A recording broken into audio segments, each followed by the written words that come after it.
Such an honor to have you here, Buff. I've got a friend of yours on hold. He said a friend of yours named Will. Is it okay if we pick him up? Sure. All right, hold on. Will, are you there? Yes, I am here. Okay, you are on with Buff. Hello, Hi, Will. HY. This is your friend Will. Good to hear from you.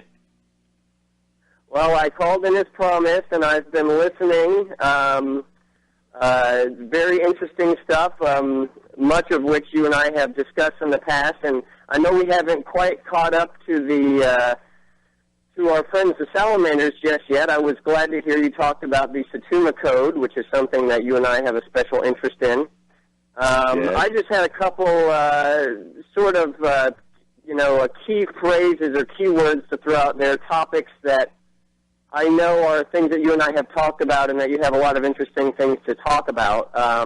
You had mentioned the Stone of Destiny, or Jacob's Pillow Stone, the Lapis Exilis, as some call it, and I don't think we really got into how that relates to Lavarandry and the estate and all that.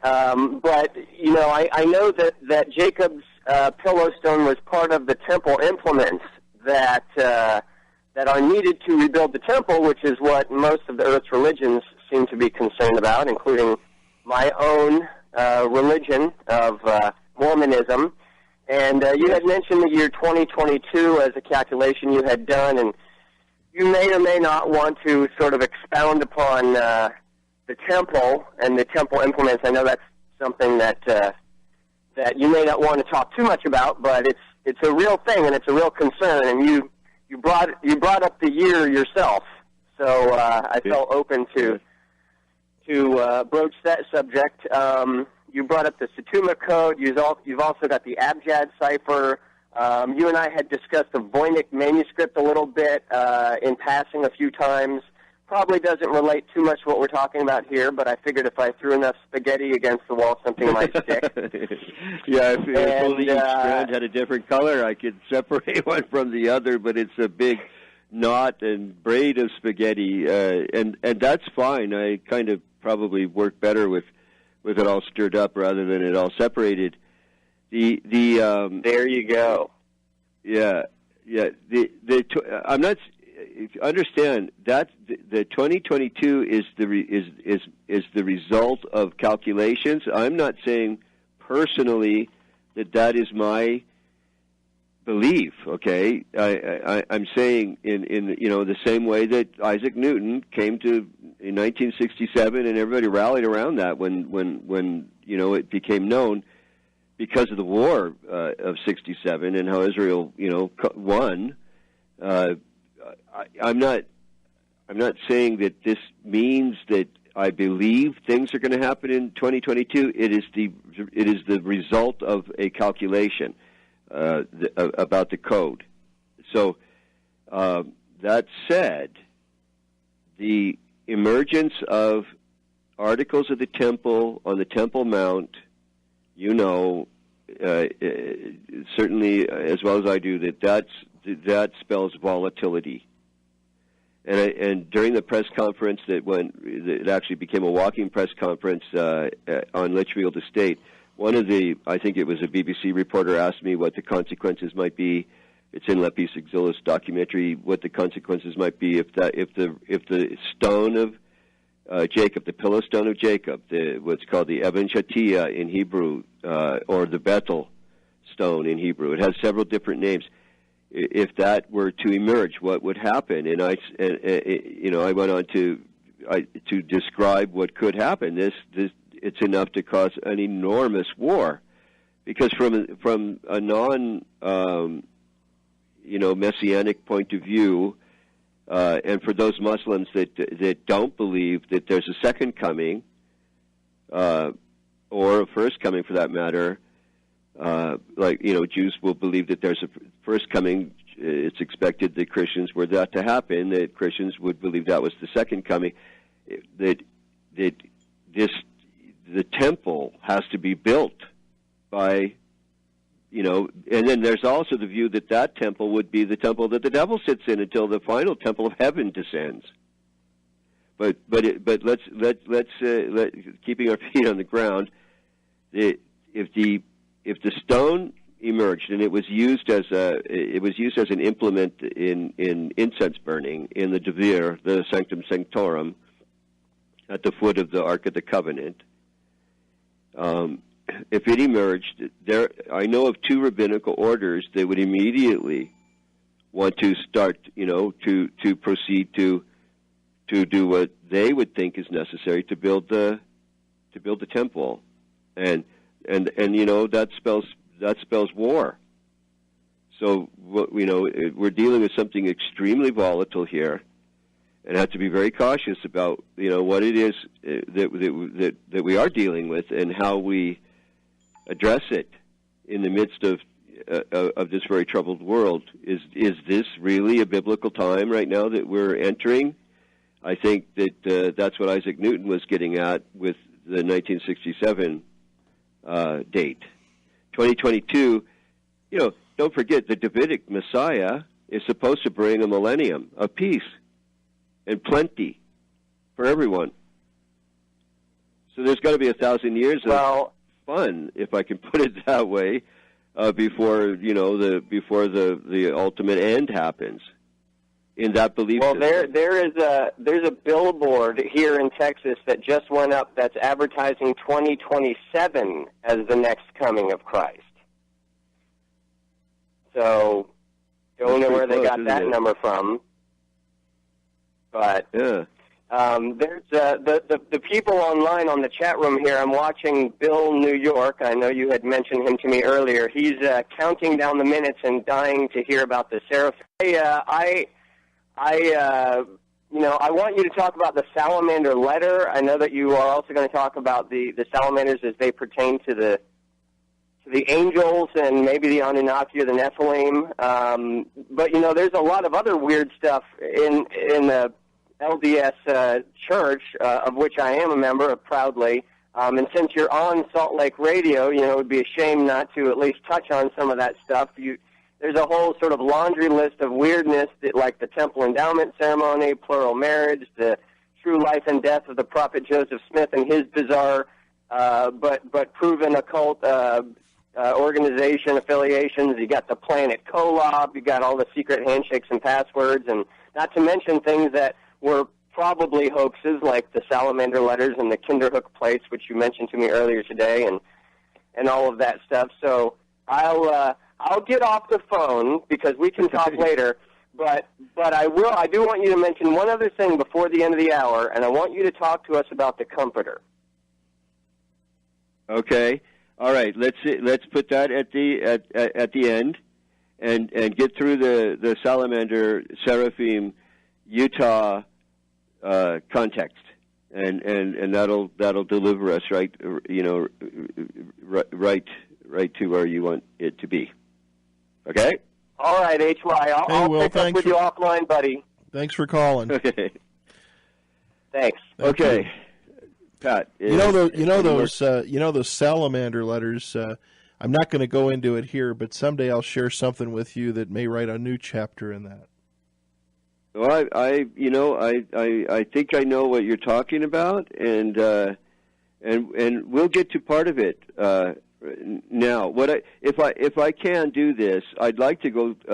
I'd like to survey. First of all, let's look at why the seraphim and the salamanders are equated. Okay, now here let me give you a little guideline. We got a couple minutes, and then we're going to have to take a break, and then we'll have two more 22-minute segments. So let's go quick. Okay, and then Okay, seraph is the singular. Seraphim is plural. Seraph means fiery. The word serpent in English, etymologically speaking, derives from seraph. So serpent is what is the term that's used when we refer to Eve being tempted and so on. But when you look at the first iconographic representations of that serpent tempting Eve, it frequently, sometimes in collections, more often than not, is a salamander. because a salamander was believed to have lived in the fire. So since serpent does come from seraph, and seraph is the singular in for the plural reference to an order of angels that are fiery angels, and I've got a survey through all the main religions that have the seraphim to go through. If I can do that, I'll read some of it, talk off the cuff about some of it, and it'll speed up that process a little bit so we can get as much done as we possibly can. And I have to remember the comforter that Will has wanted me to address. Okay, well, we'll go ahead and we're going to take a quick break. We've got a couple of minutes just to reset for the other stations, and then we'll be back on the other side. Our guest tonight, Lewis Buff Parry, is our guest. It's been an amazing evening, and it's been such an honor to have him here on the show. We'll take a quick break and be back on the other side. You're listening to Fringe Radio on K-Talk, AM 630 here in Salt Lake City. Sandy, Salt Lake City, the Global 24 radio on 93.95 kilohertz, broadcasting out of Miami, out of the state of Florida, via Radio Miami International, and of course the Inception Radio Network. Stick around, we've got a lot more to cover in the next few minutes. All right, everybody, welcome back to Fringe Radio. Let's go ahead and get right back to Buff. Go ahead, Buff, take it away, my friend. Okay, salamander in sacred traditions. And I'm going to go through Judaism and Christianity and Islam and Mormonism concerning the white salamander letter. But really, really quickly, and I'm going to kind of talk fast, staccato style here, just so we can get all this done. Sure. Judaism definitely celebrates the role of the salamander. The great Rabbi Akiva and then the great scholar and Talmudic scholar Rashi both believe the salamander was generated in the fire, and or lived in, or salamanders were able to endure fire. And so Akiva, in a certain reference, it's called Holon 127a, held that the salamander actually came from the fire, it was generated in the fire. Rashi debated whether the fire had to be heated for 7 days, 7 years, or 70 years. Get the numbers, considering what we had just talked about earlier, to produce a salamander that would appear walking and flying in the midst of the fire. Walking and flying in the midst of the fire. The salamander is equated in a lot of schools of thought with aliens and UFOs, incidentally. Not so incidental, actually. And so this is pure Daniel, because in Daniel 3:19 we have King Nebuchadnezzar ordering his military to heat up the fire 7 times more than customary and bind and throw Shadrach, Meshach, and Abednego into it. The king then saw them walking about free in the fire. Plus a 4th man was with them, who, as the Bible states, resembled the son of the gods doing the same. That's in Daniel 3:25. And in a Jewish sacred writ called Midrash, and the full title here in terms of the specific location in it is Midrash Ex Rabbah 15:28. On Exodus 12, the rabbis believed, quote, God had to show Moses on Mount Sinai the salamander. He stirred up the fire and showed him the salamander, for it says in Psalms 29:7, quote, the voice of God is hewing with the flames of fire. The order of seraphim are salamanders. Seraphim in Isaiah are described like this in 6:1-2. Quote, I got to see God sitting on the throne, lofty and lifted up. Seraphim were standing above him. Each had 6 wings.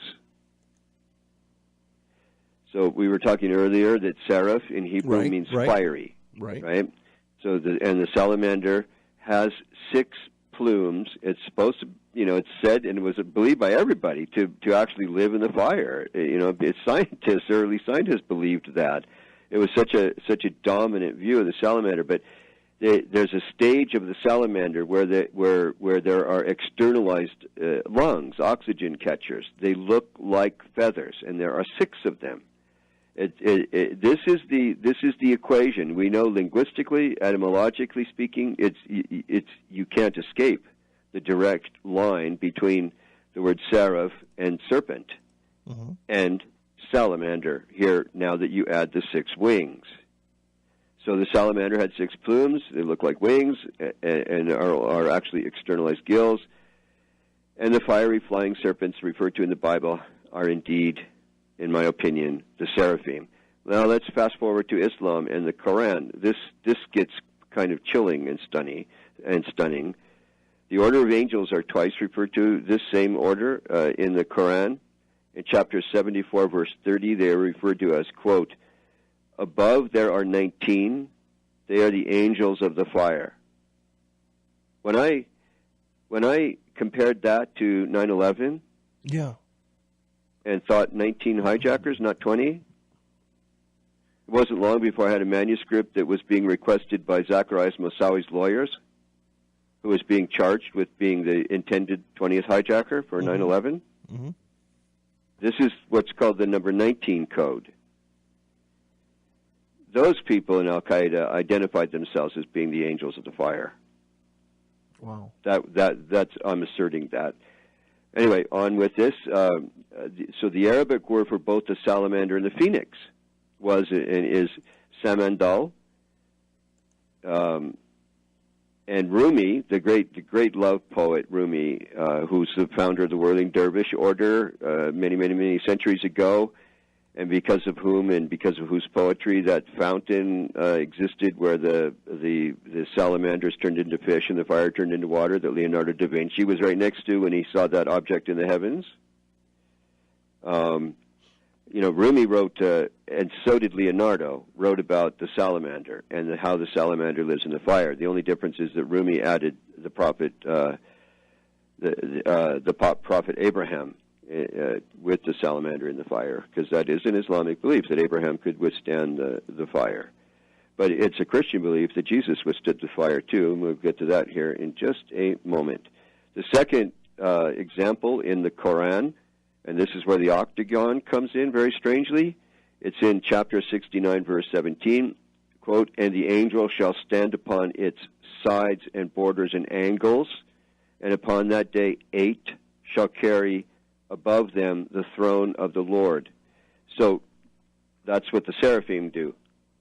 That's a reference to the seraphim in the Quran. In this case, not 19 above, but 8. 8 organized into an octagon because they're at each angle. And that's very, very, to me, extremely interesting and very, very curious. So let's go to Christianity. The salamander represents those who pass through the fires of passion and of this world without stain. This was a widespread belief that went through the medieval period right up to the beginning of last century, really. Therefore, it stands for chastity, loyalty, impartiality, virginity, courage, Jesus, Mary, and the faithful. It was considered, quote, the king of fire, and as such was representative of a Christ who would baptize with the flames of the Holy Spirit. Holy Spirit, okay? We got to hold on to that for the end of this discussion, because Will wanted to talk about the Comforter. And then Cloquet, the great theologian, he considered Christ the salamander king of fire because he passed through the fires of hell after his crucifixion without harm. So salamander is a symbol of the Christian. Also, St. Bonaventure wrote that St. Francis, quote, saw a seraph with 6 fiery wings and shining wings, and it was at that point that Francis had the stigmata. He started bleeding from the wounds that Jesus, is said to have had. The moment that happened, the moment he was visited from the heaven by the seraph or the salamander with 6 wings. So, you can understand why some people wonder if there isn't some kind of strange darkness here when you get to the next point. Right. The salamander, with 4 other animals on Earth, photosynthesizes. We normally think only plants, trees, and so forth photosynthesize. The salamander photosynthesizes. It is so bizarre how this happens and why it happens, but it does. So in addition to all these other strange things about that creature, it also does what all the plants do. What do you make of something like that? So let's go to Mormonism. In 1861, Brigham Young and the Uinta and Ure Utes were in the Uinta Basin in Utah. The Ute treaties were written on panels in the Uinta County, Utah. Right. So the role of the salamander effigies in treaty making comes into play here, and given that the Ute treaties are in that same location where the salamander effigies are mixed in with what are called the ribstone effigies. These are salamander and buffalo animal creations of stone that you can see from above, like if you're flying over. Mm-hmm. And they're located in Utah. They're located in Alberta, here where I live. They're located in Saskatchewan, the province right next to me, and they're located at Standing Rock. And it's not only my assertion, but I certainly assert that these are also territorial markers of the movement north from Utah of the great Utah Aztecan wave. And this is not to be confused with the Aztlan legendary home of the Aztec people. The view that some people have about recreating Aztlan, which would mean surrendering 7 states, including Utah, to reform this Aztec empire. That's not where I'm going with this. Okay.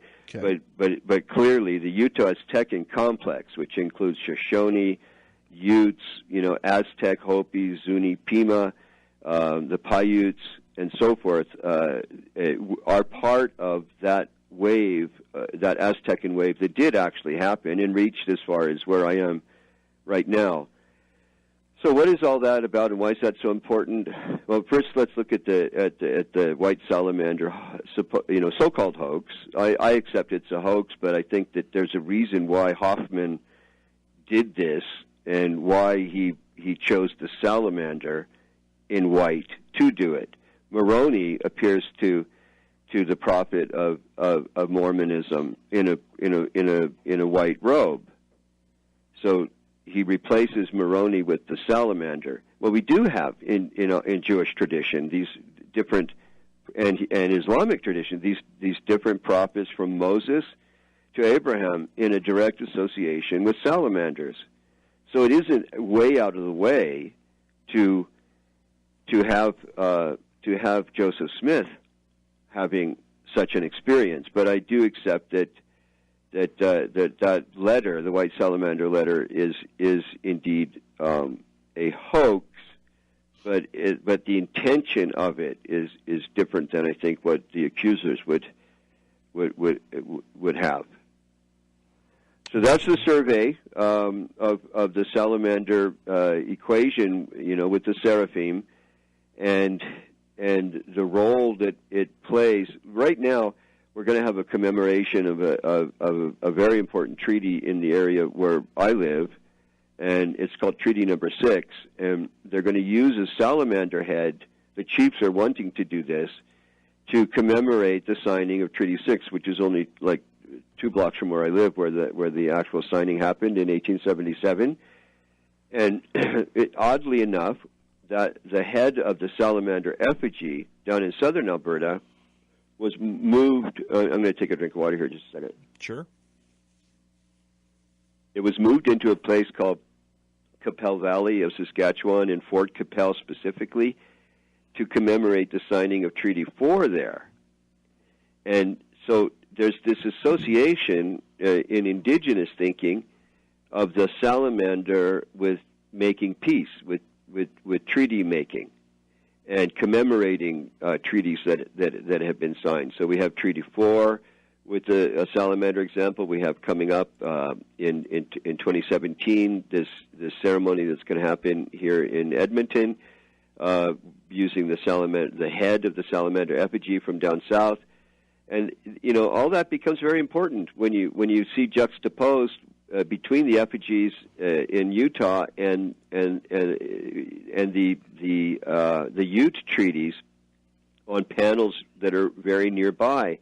This linkage of the symbol of the purity of the salamander, implying truth and things like that, becomes front and center in I think why we have the salamander emerging in the very strangest contexts with different prophets in different religious traditions, and again to name the ones that Judeo Christianity and Islam are most familiar with. It's Abraham himself and Moses.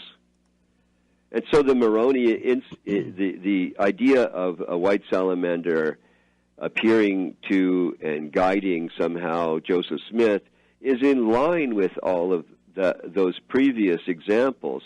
And I'm not giving credence to the salamander letter, the white salamander letter, but the motive, I think, is tied to the idea that prophets of various religions have somewhere along the line an association with the salamander. Mm-hmm.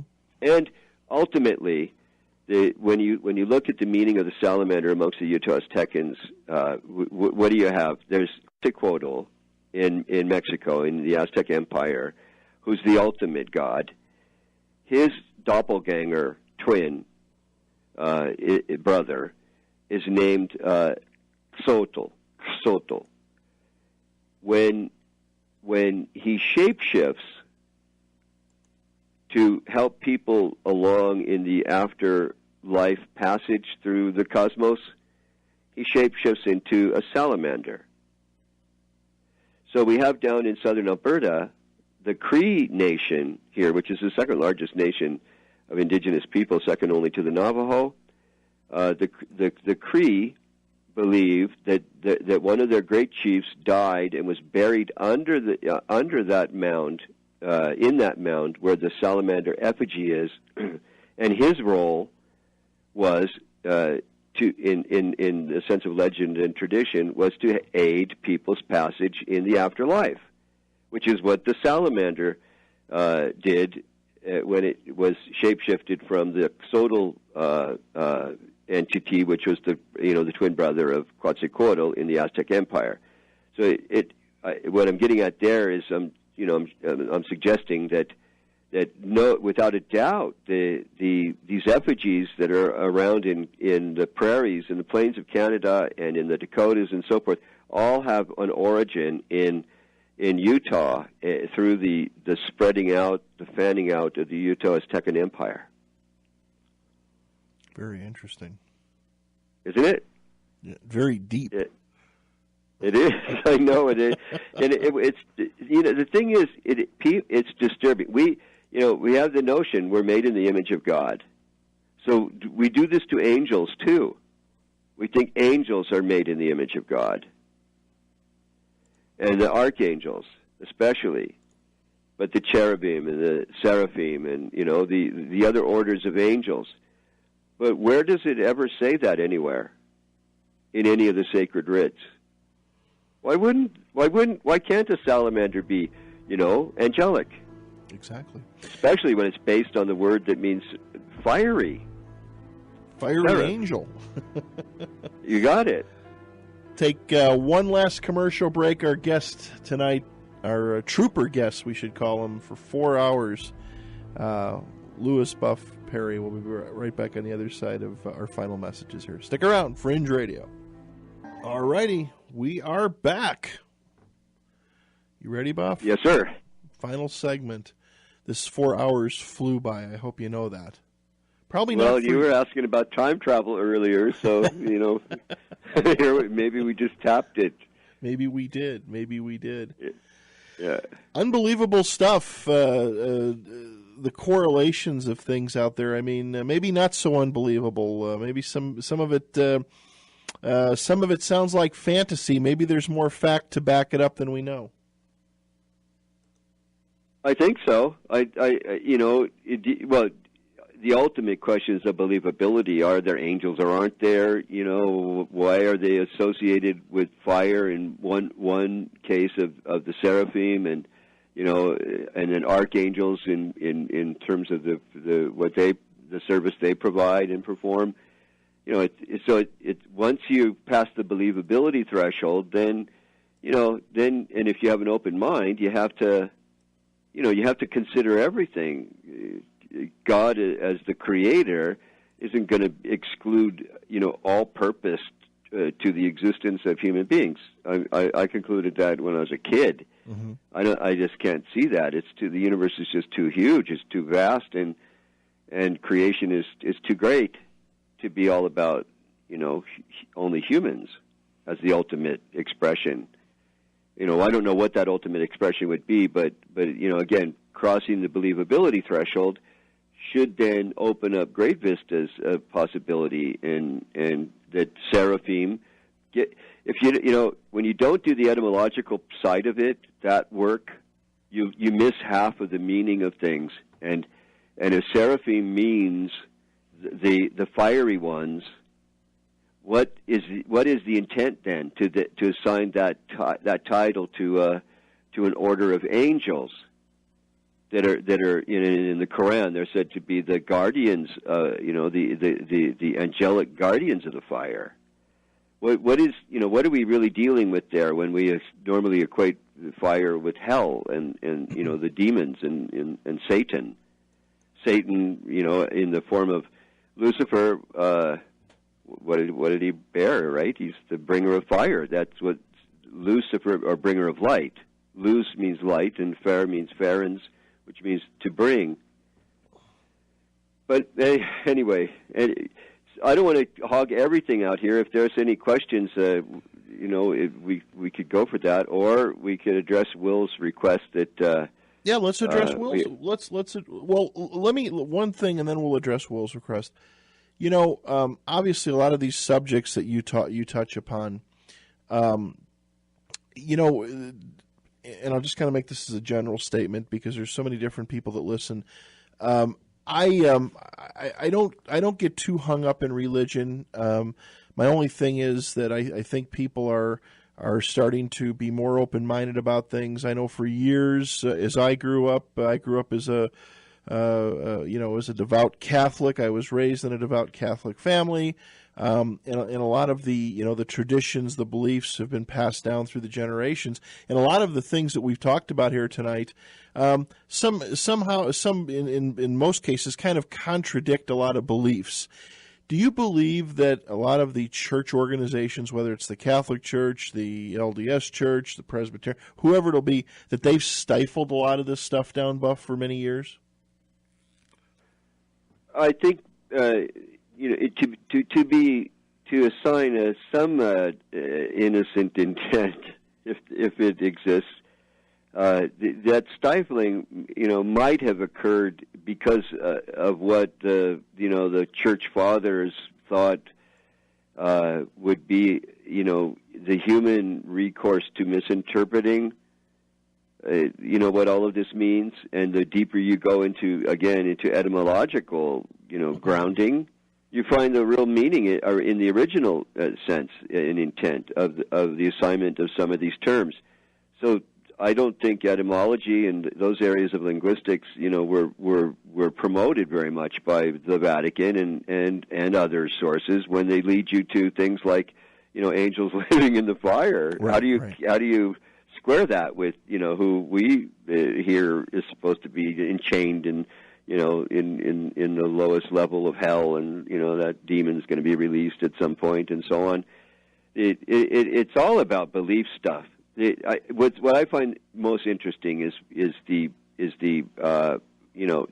a science, not like Christian Science, but taking a scientific approach to it all, linguistically speaking, and just opening up one treasure after another, that in today's age seems to link up with some of the new views of the cosmos that we have, and things like UFOs. Right. And we do have an equation with the salamander there. Going through the literature, I see it frequently and continuously, to say that the Nephilim and the Anunnaki, are salamander-like creatures is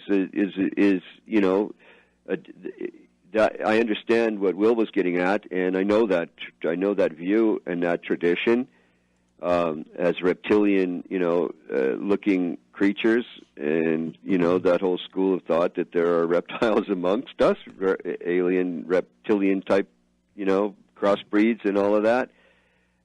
Usually, there's a kind of this reptile is invoked, but we need to keep things straightened out here and separated. Salamanders are amphibians; they're not reptiles. Right. They're just with frogs and newts in terms of what's in their general family.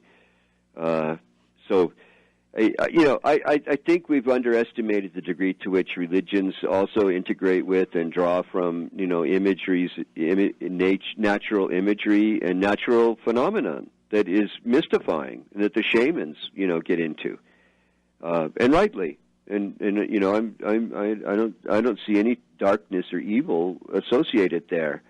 And if all of this is so biblically recorded, this angels of the fire and fiery, and they're called creatures, the seraphim with 6 wings. We're not talking anymore about personified angelic forms. We're talking about something else. Exactly. Bill writes in. He's got a question he just sent in for you, Buff. It says, what is the Cree Nation connection to the salamander effigy site in Alberta, Canada? Well, remember we just went through that. The chief that's buried there, okay, is said to be the afterlife guardian and guide for people when they die, to go into the into the various passages of the afterlife, which is exactly what not Xotl, but Axotl, when Xotl, twin brother of of the great god of the Aztecs, when he shapeshifts into a salamander, and he guides us through the heavens, and it's right there at that salamander effigy where the Cree chief was buried, and that he does the same thing can only be a direct connection to this Utos Tekin association with the effigy, and that other nations that came that include Paiutes and Blackfoot and different Sioux groupings and many others, when they would all get together for ceremonies there, they must have learned all this from each other. We've covered a lot. I'm sorry I missed that. Bill also asked if you would talk about the what you've got coming up here on the 28th, the Institute for the Studies of the Indigenous. I don't have my glasses here. Indigenous anomalies. That's it. Sorry, it's been a long night. Yeah, the chief who's invited me and my research assistant here to give a presentation on the 28th just sent me the newspaper article that's announcing this event that's going to happen on the 28th.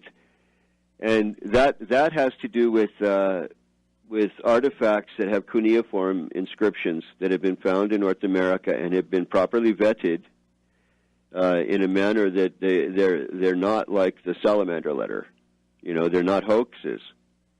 And so I'm designing a tour for those artifacts that would go right up into the Arabo-Persian Gulf and to be premiered in one of the nation's fine museums in Qatar, in this case.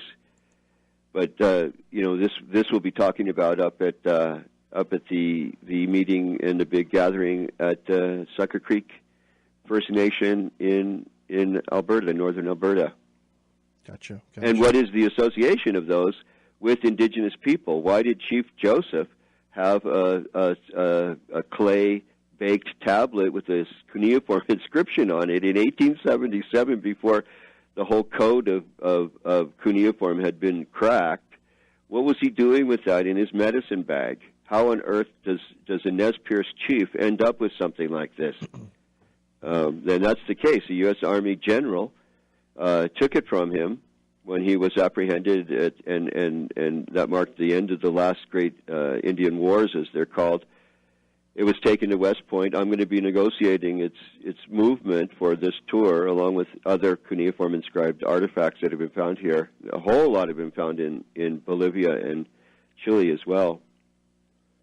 I think my friend Will's going to be disappointed, and we won't really have much time to get into the comforter issue. But well, can you we got a couple minutes left. Can you just give a real high level?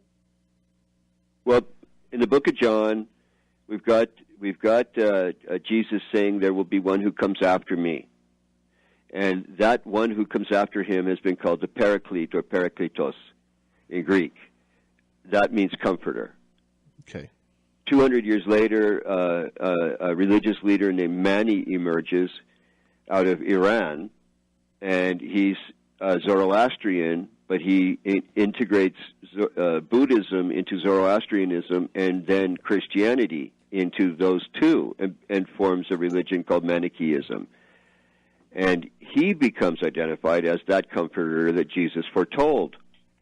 And then in the Quran, there is the account of the one who was foretold at the Last Supper in the Book of John, and he's even named in the Quran in chapter 74. No, not chapter 74, verse 30. I'm sorry, I don't remember the number of chapter and verse. But in any case, oh yes, I do. It's chapter 61, verse 6. And what we have is his given, this comforter that Jesus said would come after him, and the Quran gives the name to this comforter of Ahmed, oddly enough. So we have two comforters that follow Jesus, saying that they are, and their followers saying that they are the ones that Jesus foretold, when in Christianity, the comforter is the Holy Spirit, Father, Son, Holy Spirit. And Ignatius Loyola, the founder of the Jesuits, and not to forget the Jesuits spawned something called the Illuminati, yes. And in 1776 published the first Illuminati proclamation. It was at a Jesuit university, Ingolstadt in Bavaria. We have the founder of the Jesuit order saying, and we're talking Ignatius Loyola here, that he was told the true secret and identity of the Holy Spirit. Interesting. And implied there is that it's a different view, it's a different understanding of what who or what the Holy Spirit is. Going back to the initial statement of Jesus in the Book of John about the Comforter that would follow. So, you put your imagination to work. What are we talking about? Yeah. Yeah, exactly. Buff, we've got to wrap it up. I want to thank you so much for 4 hours, and I hope I can get a couple more hours out of you down the road, maybe in the summertime, after you give some more talks. And there's just so many other questions and so much more to cover. But it's been an absolute honor to have you here tonight. Well, everybody can keep up with the developments if they tune into the Truth in the Buff channel on YouTube. We'll put a link out there and make sure that people do. Okay, great. That's helpful. Thank you for that. Anything I can do to help you, I'd be glad to. And you've educated me and our listeners, and we need more education. But this has been an amazing evening. And again, I want to thank you so much for giving us 4 whole hours tonight. Okay, and thank you, Pat. And yeah, I'm game for a summer show. Sounds good. Get some rest, my friend. Take care, and again, thank you for all you do. It's an amazing gift you have. Well, and back at you. Thanks for what you do. Take care. Have a good weekend. You too.